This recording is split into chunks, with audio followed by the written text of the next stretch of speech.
नागपूरच्या बहुजन समाज पक्षाच्या 2 स्थानिक नेत्यांच्या निलंबनामुळे वाद निर्माण झाला आहे। नागपूर मनपा अंतर्गत पक्षाचे माजी नेते जितेंद्र घोडेस्वार आणि माजी प्रदेश सचिव रुपेश बागेश्वरला पक्षविरोधी काम केल्याचा आरोप करत निलंबित करण्यात आलं होतं। मात्र आपण आजही पक्षाशी जुळलेलं असून आपलं हे निलंबन नियमबाह्य असल्याचा खुलासा त्यांनी केला आहे।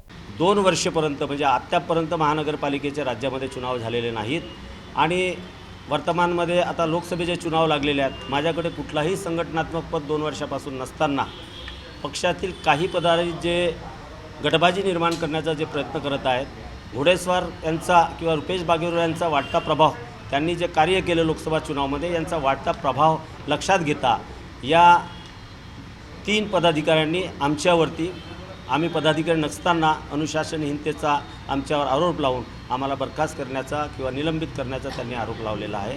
हे बिनबुडाचा आरोप असून तो निंदनीय आहे।